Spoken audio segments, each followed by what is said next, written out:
السلام علیکم ورحمۃ اللہ تعالی وبرکاتہ۔ وعلیکم السلام ورحمۃ اللہ وبرکاتہ۔ نحمده ونصلی ونسلم علی رسولہ الکریم، اما بعد فاعوذ باللہ من الشیطان الرجیم، بسم اللہ الرحمن الرحیم۔ ان اللہ وملائکتہ یصلون علی النبی یا ایہا الذین آمنوا صلوا علیہ وسلموا تسلیما۔ اللہم صلی علی سیدنا ومولانا محمد معدن الجود والکرم وآلہ الکرام وابنہ الکریم وبارک وسلم صلاۃ و سلاما علیک یا رسول اللہ صلی اللہ تعالی علیہ وسلم۔ سبق نمبر 20، قرآن مبین کا بیان۔ قرآن مطلب پڑھا ہوا، اور حضور پاک صلی اللہ علیہ وسلم پر پڑھا ہوا نازل ہوا۔ قرآن کا مطلب یہ ہوتا ہے پڑھنا، کیونکہ حضرت جبریل امین علیہ السلام حضور پاک صلی اللہ علیہ وسلم کو قرآن کی آیتیں پڑھ کے سناتے تھے، پھر حضور پاک صلی اللہ علیہ وسلم اس کو یاد کر کے آگے پڑھ کے سناتے تھے، اس لیے اس کو قرآن کہا گیا۔ قرآن کا مطلب یہ ہوتا ہے جو پڑھا گیا ہو، اور مبین مطلب روشن، بالکل واضح۔ سوال ہے کہ کیا دنیا میں اب بھی کوئی آسمانی کتاب ہے؟ جواب، جی ہاں، قرآن مجید آسمانی کتاب ہے۔ آسمانی کتاب کا مطلب کیا ہوتا ہے تو اس کو بھی بتاتے ہیں کہ آسمانی کتاب کی آسمان سے جس کا تعلق ہو اس کو آسمانی کتاب کہا جائے۔ تو قرآن مجید کو آسمانی کتاب کیوں کہا جاتا ہے، اور آسمان سے اس کا کیسے تعلق ہے؟ تو آسمانی کتاب کا مطلب ہوتا ہے خدا کی کتاب، اور آسمان چونکہ بلندی کی طرف ہے، اور حضرت جبریل امین جب بھی آتے تھے تو بلندی کی طرف سے آتے تھے، یعنی آسمان کی طرف سے ہی تشریف لاتے تھے، اور وہ آتے تو خدا کی بارگاہ سے تھے، خدا کی بارگاہ سے قرآن کی آیتیں یا صورتیں لے کر آتے تھے، لیکن چونکہ بلندی کی طرف سے آتے تھے اس لیے اس کو آسمانی کتاب کہا جاتا ہے، اور خدا کی کتاب بھی کہا جاتا ہے، خدا کا کلام بھی کہا جاتا ہے۔ سوال، قرآن مجید میں کس چیز کا بیان ہے؟ جواب، قرآن مجید میں سارے علم ہیں، ساری چیزوں کا بیان موجود ہے۔ اب ہر کوئی اپنے علم کے مطابق اس کو معلوم کر سکتا ہے، ہمیں ساری چیزیں نظر نہیں آتی، ہم قرآن میں سے ساری چیزوں کا بیان ڈھونڈ نہیں سکتے، تلاش نہیں کر سکتے، کیونکہ ہمارے پاس ویسا علم نہیں ہے، ورنہ قرآن مجید کے اندر ساری چیزیں موجود ہیں۔ سوال، وہ کتاب کس کے لیے آئی ہے؟ جواب، بندوں کی رہنمائی کے لیے، تاکہ بندے اللہ پاک اور اس کے رسول صلی اللہ علیہ وسلم کو جانیں اور ان کی مرضی کے کام کریں۔ یہ ہدایت کے لیے آئی ہے، رہنمائی کے لیے آئی، اور ایک گائیڈ بک اس کو سمجھ سکتے ہیں، وہی مطلب ہو جاتا ہے۔ گائیڈ بک کا مطلب یہ ہوتا ہے کہ رہنمائی کرنے والی کتاب۔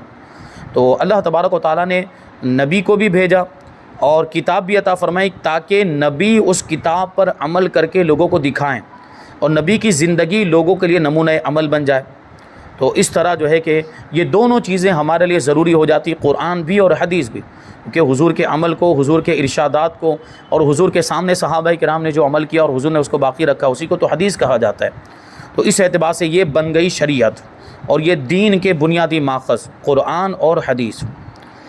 قرآن شریف کس پر اترا؟ جواب، حضرت محمد مصطفیٰ صلی اللہ علیہ وسلم پر۔ آپ کی ظاہری حیات طیبہ کے زمانے میں اب سے تقریباً 1400 سال پہلے، اور بھی زیادہ، اب تو زمانہ 1450 سال کہا جاتا ہے۔ اور سوال ہے کہ کیا قرآن مجید کے سوا اللہ پاک نے کوئی اور کتاب بھی اتاری تھی؟ جی ہاں، اللہ تبارک و تعالیٰ نے بہت ساری کتابیں انبیاء کرام پر نازل فرمائی، صحیفے بھی نازل فرمائے، یعنی بڑی کتاب ہو تو اس کو کتاب کہا جائے گا، چھوٹی سی کتاب ہو تو اس کو صحیفہ کہا جائے گا۔ تو بہت سے انبیاء کرام کو کتابیں ملی، اور بہت سے انبیاء کرام کو صحیفے عطا کیے گئے۔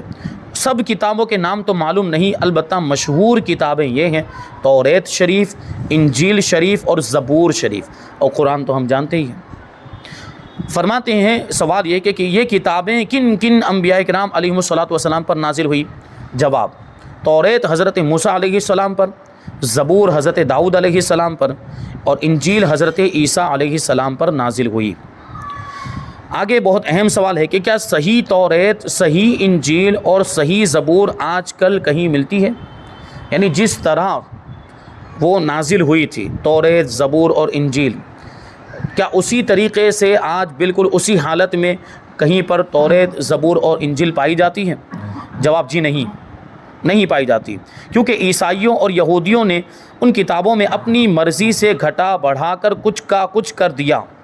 بہت سا مضمون بدل دیا ہے، یہ اپنی اصل شکل میں باقی نہیں، اپنی مرضی کے مطابق اس میں تبدیلیاں کر دی، جو احکام ان کو مشکل لگے ان کو نکال دیا اور آسان باتیں اس میں شامل کر دی، اور بہت ساری چیزیں اپنی مرضی کے مطابق اپنی خواہش کے مطابق انہوں نے اس میں تبدیل کر دیا۔ تو یہ جو کتابیں ہیں وہ اپنی اصل حالت میں موجود نہیں، تبدیل ہو گئی، محرف ہو گئی، اس میں تحریف کر دی گئی اور اس میں بہت کچھ گھٹا بڑھا دیا گیا ہے۔ اسی وجہ سے آپ دیکھیں تو یہ ابھی ایک انجیل ہی کو دیکھ لیں جس کو بائبل کہا جاتا ہے، اور انہوں نے اپنے اعتبار سے اس کا نام رکھا ہوا، ورنہ قرآن مجید کے اندر تو اس کا نام انجیل آیا۔ مارکیٹ کے اندر اس کے اتنے زیادہ نسخے ملتے ہیں، بہت زیادہ نسخے ملتے، الگ الگ ایڈیشن الگ الگ ایڈیشن، کسی میں کم پیج ہیں، کسی میں زیادہ پیج ہیں، کوئی موٹی ہے، کوئی پتلی ہے، اور کوئی درمیانی ہے۔ تو کیا مطلب ہوا؟ یہ انجیل آسمانی کتاب ہے تو اس میں یہ فرق کیوں ہوا؟ ہمارا قرآن مجید بھی آپ دیکھیں تو اس کے بھی مختلف نسخے ہیں، لیکن پارے اتنے ہی ہیں، آیتیں اتنی ہی ہیں، صورتیں اتنی ہیں، اس کا حجم چھوٹا کر دیا جاتا ہے، اس کی تحریر چھوٹی کر دی جاتی ہے، حروف اور الفاظ کو چھوٹا کر دیا جاتا ہے، لیکن قرآن تو وہی ہے۔ یہاں جو بات ہم کر رہے ہیں انجیل کے نسخوں کے بارے میں، تو اس میں تو میٹر بھی کم زیادہ ہو جاتا ہے، اس کی آیتیں یا اس میں جو کچھ بھی مضامین وہ کسی میں کم ہے کسی میں زیادہ ہے، تو اسی سے پتہ چل رہا ہے کہ اس میں تبدیلی ہوئی ہے، تبھی یہ اتنے سارے نسخے ہو گئے۔ آگے سوال کہ کیا صحیح قرآن شریف ملتا ہے؟ جواب جی ہاں، قرآن شریف ہر جگہ صحیح ہی ملتا ہے، اس میں کوئی تبدیلی نہیں ہوئی اور اس کو کوئی بدل بھی نہیں سکتا، اس میں ایک حرف کا بھی فرق نہیں ہو سکتا، کیونکہ اس کا نگہبان اللہ تبارک و تعالیٰ خود ہے، اور قرآن پاک میں اس کی حفاظت کا ذمہ اللہ کریم نے خود اپنے ذمہ کرم پر لیا ہے، اور جس کی حفاظت کی ذمہ داری خود رب نے لی ہو اس قرآن میں تبدیلی کیسے ہو سکتی ہے؟ تو قرآن مجید کا ایک ایک حرف سلامت ہے، اور ایک ایک زبر زیر پیش بھی آج تک محفوظ ہے، اور انشاءاللہ قیامت تک محفوظ رہے گا۔ یہ قرآن پاک کا ایک معجزہ ہے۔ آگے ہے کہ قرآن شریف کہاں ملتا ہے؟ جواب ہر شہر اور ہر گاؤں میں ہر مسلمان کے گھر میں ہوتا ہے، بلکہ مسلمان کے بچوں کو بھی یاد ہوتا ہے۔ قرآن مجید کو اللہ تبارک و تعالیٰ نے یہ مقام و مرتبہ عطا فرمایا، دنیا کی دوسری کتابیں ہوں تو یاد کرنا بڑا مشکل ہوتا ہے، یا آسمانی کتابیں ہی کیوں نہ ہو، زبور، تورات، انجیل، ان کے اتنے حفاظ نہیں ہوتے تھے جتنے حفاظ قرآن مجید کے پائے جاتے ہیں۔ چھوٹا چھوٹا بچہ، مسلمان کے چھوٹے چھوٹے بچے جو ہے کہ قرآن کو یاد کر لیتے ہیں، یہ بھی قرآن کا اعجاز ہے، یہ بھی قرآن کی معجزانہ شان ہے۔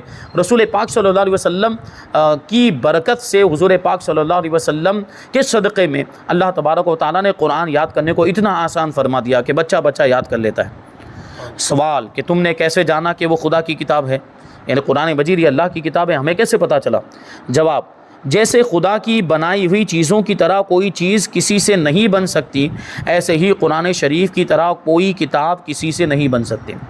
اور یہ تو قرآن مجید کے اندر خود چیلنج موجود ہے کہ اگر تم اپنے دعوے میں سچے ہو کہ یہ انسان کا بنایا ہوا کلام ہے تو اس کے جیسے ایک صورت لے کر آؤ، اس کے جیسے ایک آیت لے کر آؤ، یا اس کے جیسا کلام لے کر آؤ، نہیں لا سکے۔ آج تک لوگ کوشش کر رہے ہیں، لیکن قرآن جیسا دوسرا قرآن کوئی نہیں بنا پایا، اس کی آیتیں اور اس کی صورتیں جیسی کوئی دوسری صورت یا آیت لے کر نہیں آ سکا۔ تو اس لیے قرآن بے مثل و بے مثال ہے۔ تو جو اللہ کا کلام ہوتا ہے اس کے جیسا دوسرا کلام نہیں بنایا جا سکتا۔ تو یہی دلیل ہے اس بات کی کہ قرآن مجید یہ خدا کا کلام ہے، خدا کی کتاب ہے۔ تو اس سے ہم نے جانا کہ یہ خدا کی کتاب ہے۔ آدمی کی ہوتی تو کوئی اور بھی ویسی ہی بنا لیتا، آدمی نے لکھا ہوتا، آدمی نے قرآن بنایا ہوتا، اور یہ کتاب لکھی ہوتی تو دوسرا کوئی بھی اس طرح کی کتاب لکھ لیتا۔ یہاں پر قرآن مجید کا بیان مکمل ہوا۔ اب سبق نمبر 21، ملائکہ کا بیان، یعنی فرشتوں کا بیان۔ ملائکہ مطلب فرشتے، یہ بار بار لفظ آتا ہے تو یہ بھی ذہن میں رکھیں، اس کا معنی ہوتا ہے فرشتے۔ جو ہم ایمان مفصل پڑھتے ہیں، آمنت باللہ و ملائکتہ، اس میں بھی یہ لفظ آتا ہے۔ ملائکتہ کا مطلب اس کے فرشتوں پر میں ایمان لایا۔ تو سب سے پہلا سوال یہی ہے کہ فرشتے کسے کہتے ہیں؟ جواب فرشتے نوری مخلوق ہیں۔ نوری مخلوق ہونے کا مطلب یہ کہ اللہ تبارک و تعالیٰ نے ان کو نور سے پیدا کیا۔ وہی ہے، اللہ تعالیٰ نے انہیں نور سے پیدا کیا اور ہماری نظروں سے پوشیدہ کر دیا کہ فرشتے ہمیں نظر نہیں آتے، اور انہیں ایسی طاقت عطا فرمائی کہ جس شکل میں چاہیں ظاہر ہو جائیں۔ انسانوں کے سامنے کبھی انسانی شکل میں بھی آ جاتے ہیں، اور کبھی کسی دوسری شکل میں، کسی جانور کی شکل میں۔ اچھا، یہ بات بھی ذہن میں رہنی چاہیے کہ فرشتے پاکیزہ مخلوق ہیں اور اللہ تعالیٰ کی فرما بردار مخلوق، تو اگر کسی جانور کی شکل میں بھی آئیں گے تو وہ جانور بھی ایسی اچھی صفات والا ہی ہوگا۔ جو گندے جانور مانے جاتے ہیں یا ناپاک جانور مانے جاتے ہیں یا ناپاک پرندے ہوں، ان کی شکلوں میں کبھی فرشتے نہیں آتے۔ کیونکہ ہر ناپاکی سے اللہ تعالیٰ نے ان کو دور رکھا ہے، ہر گندگی سے فرشتوں کو اللہ تبارک و تعالیٰ نے دور رکھا ہے۔ تو کبھی کسی جانور کی شکل میں بھی آئیں گے تو وہ جانور بھی پاکیزہ ہوگا، اچھی صفات والا ہوگا، اچھی خوبیوں والا ہوگا، تو جس شکل میں چاہیں وہ ظاہر ہوتے ہیں۔ فرشتے حکم الہی کے خلاف کچھ نہیں کرتے، کبھی بھی اللہ تعالیٰ کی نافرمانی نہیں کرتے، اللہ تعالیٰ نے جو ان کو حکم دیا وہ وہی کرتے ہیں۔ یہ ہر قسم کے صغیرہ کبیرہ گناہوں سے پاک ہوتے ہیں، یعنی چھوٹے بڑے گناہوں سے پاک، ان سے کبھی کوئی گناہ ہو ہی نہیں سکتا، ان سے گناہ ہونا ناممکن اور محال ہے، یہ معصوم ہوتے ہیں۔ کسی فرشتے کی ادنا سی بھی گستاخی کفر ہے، یعنی بات میں نہیں کہہ دیا جاتا کسی انسان کو کہ اگر کوئی زبردست انسان ہوتا ہے یا کوئی ظالم انسان ہوتا ہے تو وہ کہیں سے آ رہا ہوتا ہے، سامنے سے آ رہا ہوتا ہے تو اس کو کہہ دیا جاتا ہے ملک الموت آ رہا ہے، موت کا فرشتہ آ رہا ہے، تو یہ وہ فرشتے کی توہین ہو رہی ہے ایک اعتبار سے کہ ایک ظالم کو آپ تشبیہ دے رہے ہیں ملک الموت سے، تو کیا ملک الموت کو ظالم کہنا چاہ رہے ہیں؟ تو فرشتے کی شان میں توہین اور گستاخی یہ کفر ہے۔ فرشتوں کے وجود کا انکار کرنا یا یہ کہنا کہ فرشتہ نیکی کی قوت کو کہتے ہیں اور اس کے سوا کچھ نہیں، یہ کفر ہے۔ یعنی یہ کہتے ہیں کچھ لوگ، ایک فرقہ ہے نیچری فرقہ، وہ لوگ کہہ رہے ہیں کہ فرشتے جیسی کوئی چیز نہیں، فرشتوں کا کوئی وجود نہیں، بلکہ نیکی کی قوت کا نام فرشتہ ہے، بس اتنا کہہ دیتے ہیں، تو یہ کفر ہے، کیونکہ فرشتوں کا وجود قرآن و حدیث سے ثابت ہے۔ تو فرشتوں کا انکار کرنا یہ قرآن و حدیث کا انکار کرنا ہوا، اور جو قرآن و حدیث کا انکار کرے وہ کافر ہو جاتا ہے۔ آگے سوال ہے کہ فرشتوں کے ذمے کیا کیا کام ہیں، اللہ تعالیٰ نے ان کو کیا ذمہ داریاں دی ہے؟ جواب، وہ جدا گانہ کاموں پر مقرر ہیں، وہ مختلف کام ان کو سونپے گئے، بعض جنت پر، بعض دوزخ پر، یعنی جنت میں نگہبانی کرنے کے لیے بعض فرشتے مقرر کیے گئے، یا جنت کے اندر بعض فرشتوں کو رکھ دیا گیا کہ وہ وہاں جنتیوں کے لیے ہر اعتبار سے ان کے لیے جو بھی آرام اور آسائش کا سامان ہو وہ مہیا کریں، اور بھی بہت ساری چیزیں، اور بعض دوزخ پر، یعنی دوزخ کے داروغہ بنائے گئے، نگہبان بنائے گئے۔ بعض آدمیوں کے عمل لکھنے پر، جو ہم کچھ بھی انسان جو بھی عمل کرتا ہے، اچھا کام یا برا کام، فرشتے لکھتے ہیں۔ بعض روزی پہنچانے پر، بعض فرشتے پانی برسانے پر، بعض ماں کے پیٹ میں بچے کی صورت بنانے پر، بعض آدمیوں کی حفاظت پر۔ کبھی ایسا ہوتا ہے نا کہ کوئی بہت بڑا حادثہ ہونے والا ہوتا ہے وہ ٹل جاتا ہے، تو یہ فرشتے ہماری حفاظت کرتے ہیں، اللہ تعالیٰ کی طرف سے مقرر ہیں۔ بعض فرشتے روح قبض کرنے پر مقرر ہیں، بعض قبر میں سوال کرنے پر، بعض عذاب پر مقرر کیے گئے ہیں کہ وہ عذاب پہنچاتے ہیں، اللہ کا عذاب لے کر آتے ہیں۔ بعض رسول پاک صلی اللہ علیہ وسلم کے دربار میں مسلمانوں کے درود و سلام پہنچانے پر مقرر ہیں۔ ایک حضور پاک صلی اللہ علیہ وسلم نے ارشاد فرمایا کہ مجھ سے محبت کرنے والا جب دل سے درود شریف پڑھتا ہے تو میں خود سنتا ہوں، اور درود شریف اگر کوئی ویسے ہی پڑھ لے، دل سے نہ پڑھے، اخلاص کے ساتھ نہ پڑھے، یا مان لیجئے دکھاوے کے طور پر بھی اگر کوئی درود شریف پڑھ رہا ہے، تب بھی درود شریف ایک ایسی عبادت ہے جو رائگاں نہیں جاتی۔ یعنی دوسری عبادت اگر آپ ریاکاری اور دکھاوے کے طور پر کریں یا خلوص کے ساتھ نہ کریں، سچے دل سے نہ کریں، تو اس کا ثواب نہیں ملتا۔ یہ ہوتا ہے جیسے نماز دکھاوے کے طور پر پڑھی تو اس کا ثواب ضائع ہو جاتا ہے، لیکن درود شریف ایک ایسی عبادت ہے کہ ہر حال میں قبول ہوتی ہے، کیونکہ وہ پڑھا کس پر جا رہا ہے وہ دیکھیں، درود شریف کو نسبت کس سے، حضور کی ذات سے نسبت ہے، تو یہ درود قبول کیا جاتا ہے، ہر حال میں مقبول ہوتا ہے۔ اگر دل سے پڑھیں اور محبت میں پڑھیں تو حضور خود سماعت فرماتے ہیں، اور اگر دل سے نہ پڑھیں تو فرشتے پہنچاتے ہیں حضور کی بارگاہ میں۔ اور آگے فرماتے کہ بعض فرشتے انبیاء کرام علیہم الصلوۃ کے پاس وحی لانے پر مقرر ہیں، یعنی حضرت جبرائیل علیہ السلام۔ سوال، ملائکہ کے پاس کس قدر طاقت ہوتی ہے، قوت ہوتی ہے؟ جواب، ملائکہ کو اللہ پاک نے بڑی قوت عطا فرمائی ہے، وہ ایسے کام کر سکتے ہیں جسے لاکھوں آدمی مل کر بھی نہیں کر سکتے۔ کبھی آپ دیکھیں پرانی امتوں کا جو تذکرہ، فرشتے نے پہاڑ اٹھا کر ان کے اوپر، حضرت جبریل علیہ السلام کے بارے میں کہ حضرت جبریل علیہ السلام نے کوہ طور کو اٹھا کر بنی اسرائیل پر الٹا کر دیا تھا، ان کے سروں پہ لا کر رکھ دیا تھا۔ کوہ طور کتنا بڑا پہاڑ ہے، یہ فرشتوں کی طاقت ہے۔ ہم تو چھوٹا سا ایک وہ پتھر کہیں پہ پڑا ہوا ہو 10-15 کلو کا، ہم وہ نہیں اٹھا پائیں گے، اور وہ اتنا بڑا پہاڑ اٹھا لیتے ہیں۔ اللہ تعالیٰ نے ان کو یہ طاقت عطا فرمائی۔ سوال، مشہور فرشتے کون کون سے ہیں؟ جواب، تمام فرشتوں میں سے 4 فرشتے بہت مشہور اور بڑی عظمت رکھتے ہیں، حضرت جبرائیل علیہ السلام، حضرت میکائیل علیہ السلام، حضرت اسرافیل علیہ السلام، اور حضرت عزرائیل علیہ السلام۔ سوال کہ کیا فرشتے دیکھنے میں آتے ہیں، یعنی ہم ان کو دیکھ سکتے ہیں؟ جواب، ہمیں تو نظر نہیں آتے، مگر جنہیں اللہ پاک چاہتا ہے وہ فرشتوں کو دیکھ لیتے ہیں، یعنی اللہ تعالیٰ چاہے اس کو نظر آ جاتے ہیں۔ انبیاء کرام علیہم الصلوۃ انہیں ملاحظہ فرماتے ہیں اور ان سے کلام بھی کرتے ہیں، انبیاء کرام سے فرشتے گفتگو بھی کرتے ہیں، اور انبیاء کرام فرشتوں کو دیکھتے بھی ہیں۔ قبروں میں مردے بھی فرشتوں کو دیکھتے ہیں، اور بھی جسے اللہ پاک چاہے وہ دیکھ سکتا ہے۔ بعض حضرات کو نظر آتے ہیں، ایسا کچھ ناممکن نہیں ہے کہ نظر نہیں آ سکتے، بعض انسانوں کو دکھ بھی سکتے ہیں، ظاہری طور پر ظاہری نگاہوں سے فرشتوں کو دیکھ سکتے ہیں، لیکن عام طور پر نظر نہیں آتے۔ عام طور پر اللہ تعالیٰ نے انسانوں کی نگاہوں سے فرشتوں کو پوشیدہ رکھا ہے۔ آگے سوال ہے کہ ہر آدمی کے ساتھ ایک ہی فرشتہ عمر بھر اس کے عمل لکھا کرتا ہے یا کئی فرشتے ہوتے ہیں؟ جواب، نیکی اور بدی کے لکھنے والے علیحدہ علیحدہ ہیں، یعنی کچھ فرشتے اس پر مقرر ہیں کہ وہ صرف نیکیاں لکھتے ہیں، اور بعض فرشتے اس پر مقرر ہیں کہ وہ صرف برائیاں لکھتے ہیں، گناہ لکھتے ہیں، اور رات کے فرشتے الگ ہیں اور دن کے فرشتے الگ ہیں۔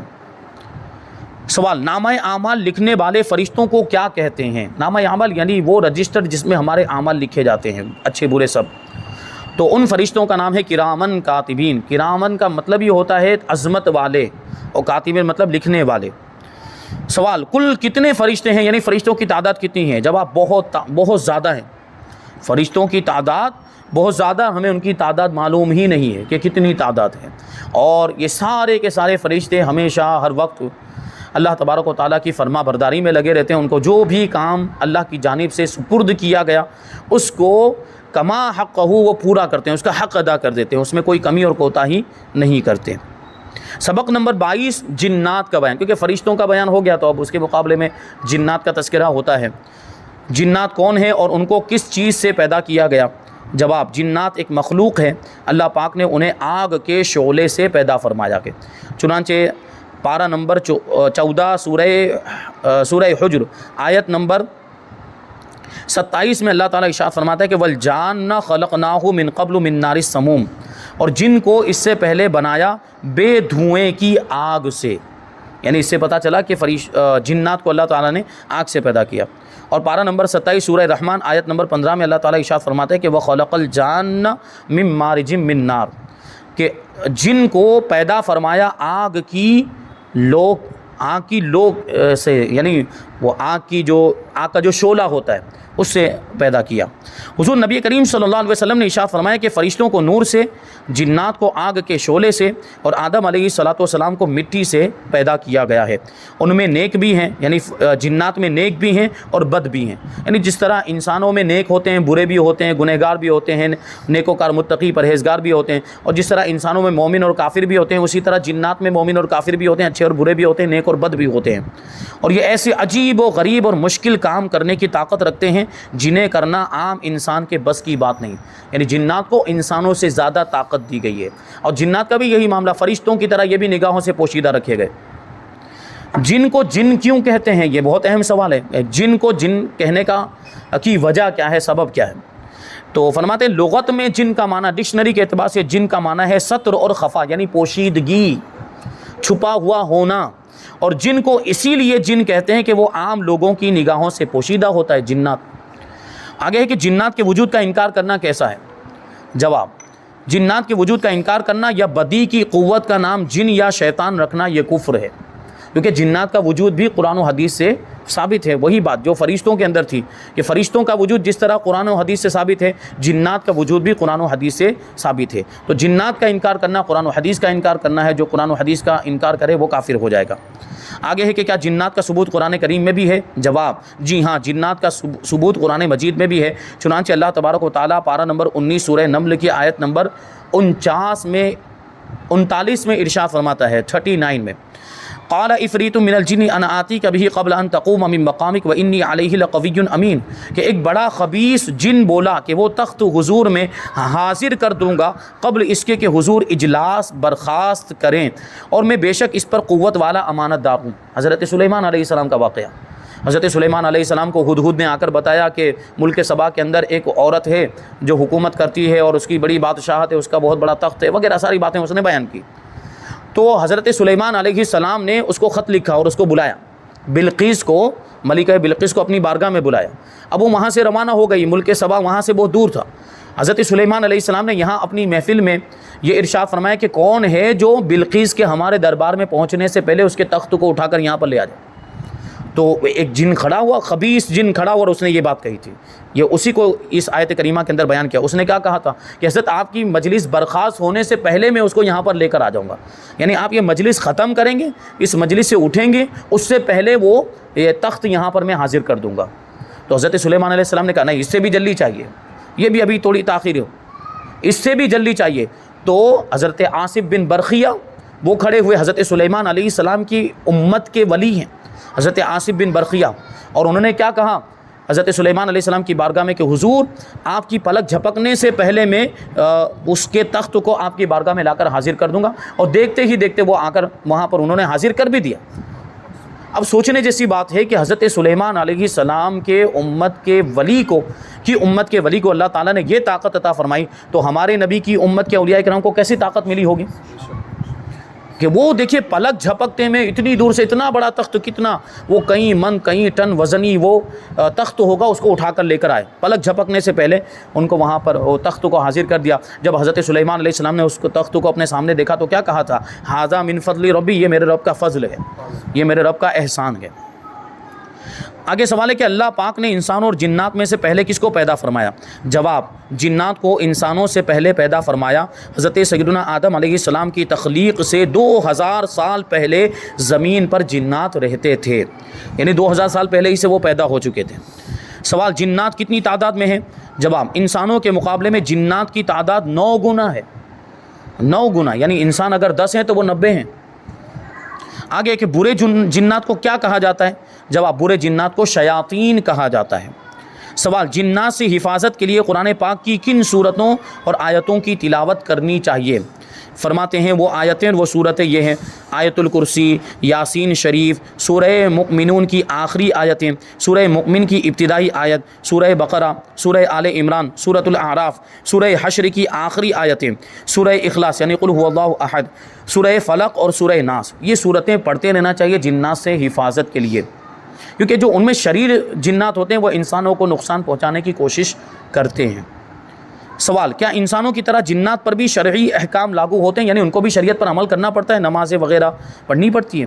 جواب، جی ہاں، جنات پر بھی شریعت مطہرہ کی پابندی لازم ہے، وہ بھی شریعت مطہرہ کے پابند ہیں۔ مسلمان جنات نماز پڑھتے ہیں، روزے رکھتے ہیں، حج کرتے ہیں، تلاوت قرآن کرتے ہیں، اور انسانوں سے دینی علوم اور روایت حدیث حاصل کرتے ہیں، اگرچہ انسانوں کو پتہ نہ چلے۔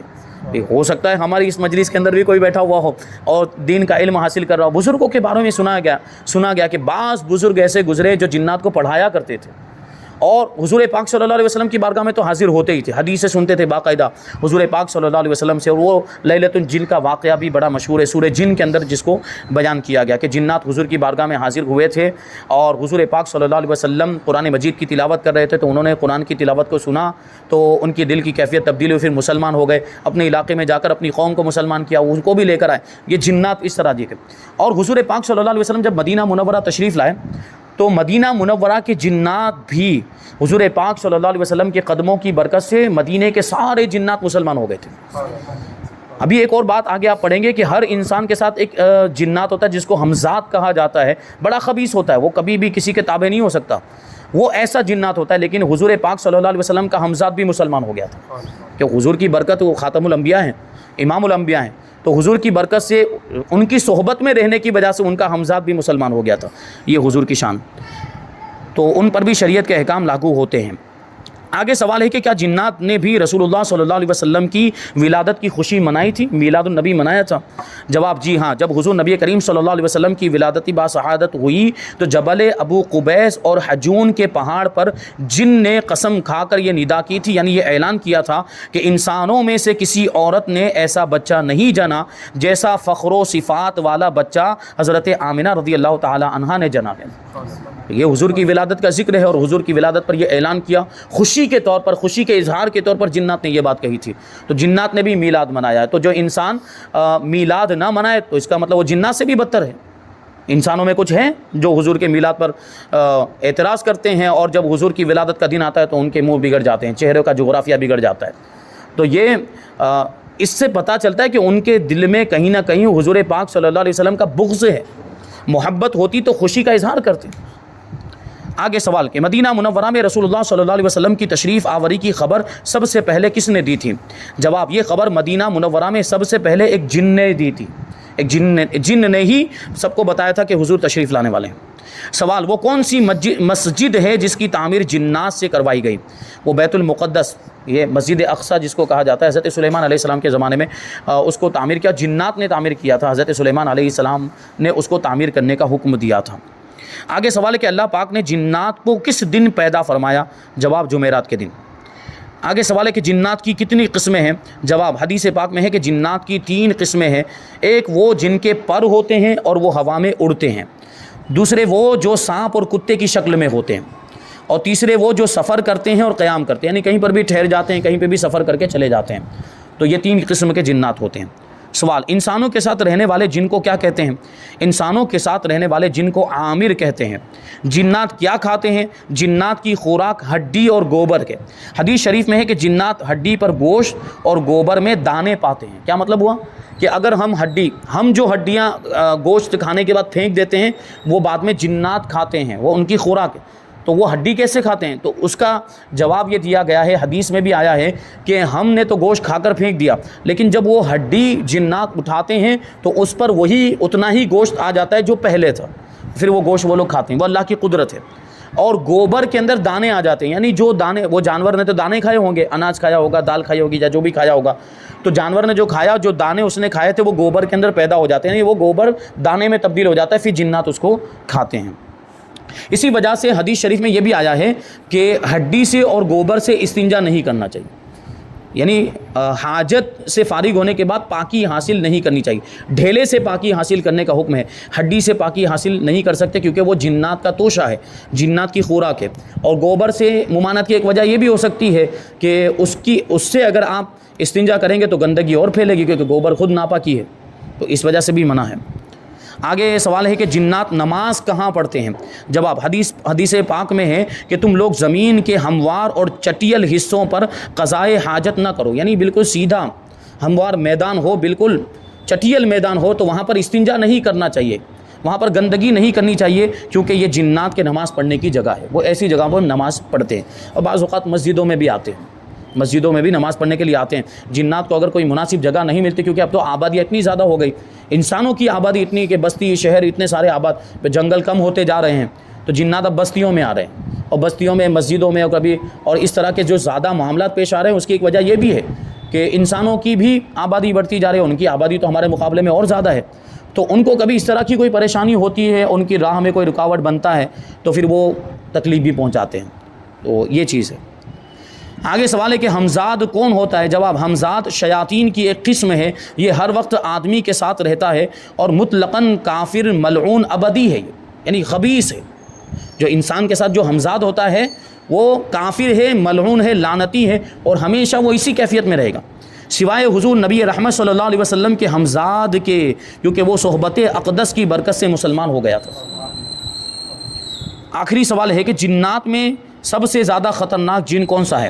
جواب عفریت، یہ سب سے خطرناک اور خبیث جن ہے، کسی سے مانوس نہیں ہوتا، کسی کی بات نہیں سنتا اور کسی کا فرما بردار نہیں ہوتا، جنگلات میں رہتا ہے، عموماً مسافروں کو دکھائی دیتا ہے اور انہیں راستے سے بھٹکاتا رہتا ہے۔